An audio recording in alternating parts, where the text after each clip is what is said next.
Railways ने 8,913 करोड़ कमाए हैं, पर उनका जो कंसेशन है जो 6 दशकों से चल रहा था वो उनसे खींच लिया गया है सर। जो 18% टैक्स लगता है एल्डर केयर पे, चाहे वो रेजिडेंशियल केयर फैसिलिटीज हो, होम केयर सर्विसेज हो, सपोर्ट सर्विसेज हो, वो उनके लिए मिडिल क्लास फैमिलीज के लिए अनअफोर्डेबल कर दिया है sir.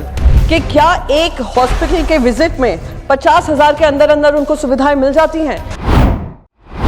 Chaturvedi 4 minutes. Sir thank you very much sir. Sir ये जो बजट आया था यूनियन बजट, उससे बहुत लोगों की अपेक्षाएं थी, उम्मीदें थी। सबसे ज़्यादा जो अपेक्षा थी वो सीनियर सिटीजन्स की थी। जो 60 साल के ऊपर हमारे सीनियर सिटीजन्स हैं, उनकी वो बजट को ज़्यादा ध्यान से देख रहे थे, क्योंकि वो उम्मीद कर रहे थे कि उनके लिए भी कुछ प्रावधान किए जाएंगे। दुख इस बात का है कि उनका भी सोच इसमें नहीं लगाई गई, और जो बजट अनाउंस हुआ उसकी वाह वाह तो हो रही है, पर कोई 60 साल के ऊपर के जो व्यक्ति हैं उनसे कोई नहीं पूछ रहा है उनके लिए क्या प्रावधान हुआ है। सर हमारा जो बजट है, अगर हम अपना डेमोग्राफी देखते हैं जिसके बारे में प्रधानमंत्री बोलते रहते हैं, डेमोग्राफिक डिविडेंड है, वो लगातार उसकी जो उम्र है बढ़ती जा रही है। 2050 में ये अनुमान लगाया जा रहा है कि करीब 30 करोड़ जो देशवासी होंगे वो 60 साल के ऊपर होंगे, जिसमें से बहुत सारे गांवों में रह रहे हैं या महिलाएं हैं। तो उनका ध्यान रखना, और ये हमारे इकोनॉमिक जो चैलेंज है, इकोनॉमिक चैलेंज होगा, सोशल चैलेंज होगा, और सबसे ज़्यादा हेल्थ चैलेंज होगा, उस पर उन्होंने ध्यान नहीं दिया है।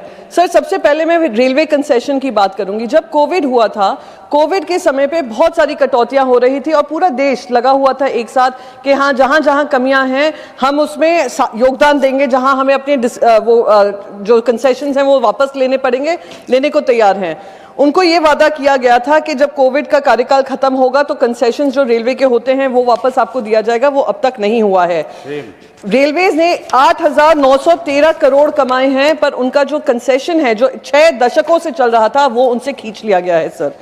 सर एल्डर केयर कल राधा मोहन जी बता रहे थे सीनियर सिटीजन्स के बारे में, कैसे उनके जो बच्चे होते हैं रोजगार का माध्यम यहाँ पे नहीं मिलते हैं तो विदेशों में चले जाते हैं, और बुजुर्ग माँ बाप का ध्यान नहीं रखते हैं।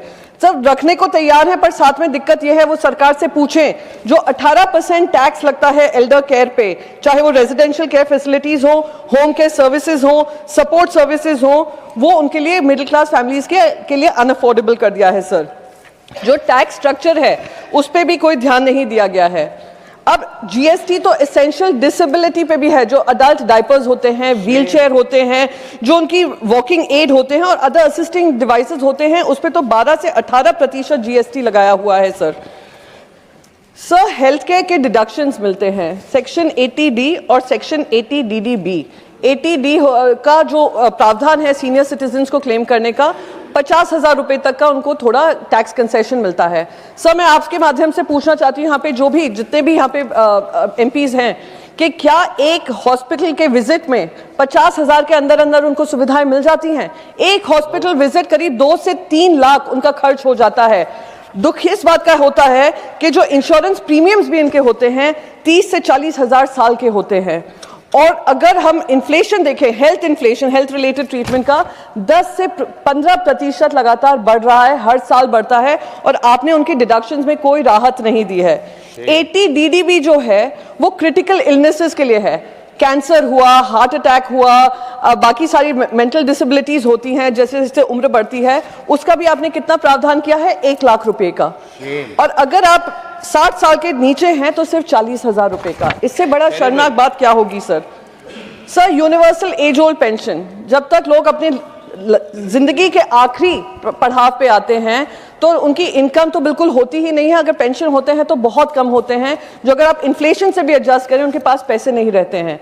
जो पेंशन स्कीम बताई है कुछ सेक्टर्स में लगी है, जो 200 से 500 रुपए महीने का इन लोगों को देते हैं। 200-500 रुपए में आजकल क्या मिल जाता है जो वो पूरा महीना उस 200-500 रुपए में काटे? उम्मीद थी कि शायद वित्त मंत्री उस पर चर्चा करती, पर वो भी प्रावधान उनके लिए नहीं बनाया है। सर बस last sir I will finish it of 1 minute. It is a very important topic, nobody has spoken about it. Sir Ayushman Bharat universal health coverage है, पर जो 60 साल के ऊपर हैं उनके लिए ये लागू नहीं होता है, सिर्फ कुछ ही सेक्टर्स के लिए लागू होता है। ये भी दुखद स्थिति है। Last but not the least sir, हम लोग डिजिटल टेक्नोलॉजी की बात करते हैं, डिजिटल अडॉप्शन की बात करते हैं, हमारे फाइनेंशियल ट्रांजैक्शन सब डिजिटल प्लेटफॉर्म्स पे होते हैं। सबसे ज्यादा जो खतरा साइबर फ्रॉड का हो रहा है, साइबर अरेस्ट का हो रहा है, वो इन्हीं सीनियर सिटीजन्स के लिए हो रहा है। कहीं भी उनके लिए भी कोई बजट नहीं बनाया है कि कैसे उनको एजुकेशन और एम्पावर करें। ये भी एक दुखद परिस्थिति है जो बजट में नहीं एड्रेस की गई है। सर आखिरी पड़ाव पे रहते हैं और उनने जिंदगी अपनी पूरी कुर्बान की है इस देश के लिए। आखिरी पड़ाव पे उनको